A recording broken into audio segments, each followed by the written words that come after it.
初秋大风降温鱼在哪？这次你们绝对打破脑袋也想不到。本期视频我们继续用镜头探索鲫鱼藏身位置。这是我们观察当天的天气情况。主河道的浅水区此时完全被溺鱼占领。溺鱼有多臭，大家应该知道吧？而且只要溺鱼活跃的时间段，鲫鱼肯定开口不好。换到主河道的深水区，依然被个体更小的青烧麦穗和白条霸占。按照鲫鱼有钩必进、有叉必钻的习性，我们沿着主河道通过一段曲折迂回的通道，找到了一条这样的小沟。小沟不宽，但是又陡又深，沿着岸边几棵杂草下去就是陡坡，中间水深接近3米。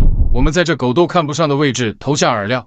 目前摄像头所处的位置正是小沟中间的最深处，我们可以看到水底呈乳白色，同时伴有烟雾状的流动，这就是大风降温引起的水体对流。一些博主认为水体对流会改善整体溶氧的分布，对鱼群开口有利，但是我觉得一定要注意水底情况。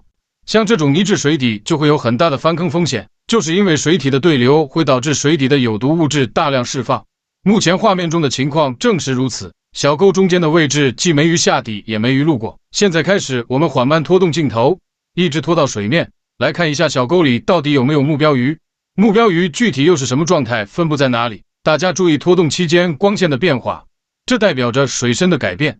经过一段大约2米的拖动，我们成功来到了第一个大陡坡的上方，平流时间大约5分钟，未发现鱼群。我们继续向上拖动，此时画面是8倍的加速，陡坡的角度应该在60度左右。就在拖动的过程中，我们遭遇了一群巡游的鲫鱼，于是在此处再次停留观察。鲫鱼个体不小，还有小鲤鱼出现，但是都没有做出过多的停留动作，开口情况一般。我们继续挑战极限，朋友们可以结合水底的泥土颜色、水底的光线、漂浮微粒的数量来理解鱼群为何越往坡上数量越多，越往坡上鱼口越好。我觉得决定鱼群位置和鱼情好坏的根本原因就是水质，水底的成分影响水质，天气的变化影响微生物的活动和水底腐殖质的化学反应，本质上也是在影响水质，而水质的安全对鱼群来说才是本质安全。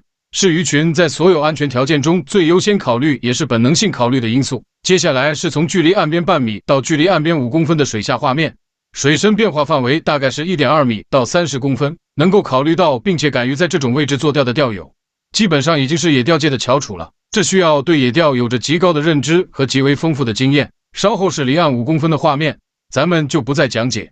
至于初秋大风降温鱼群为何在边上开口，理解力比较好，同时知识储备比较丰富的钓友应该一点就透。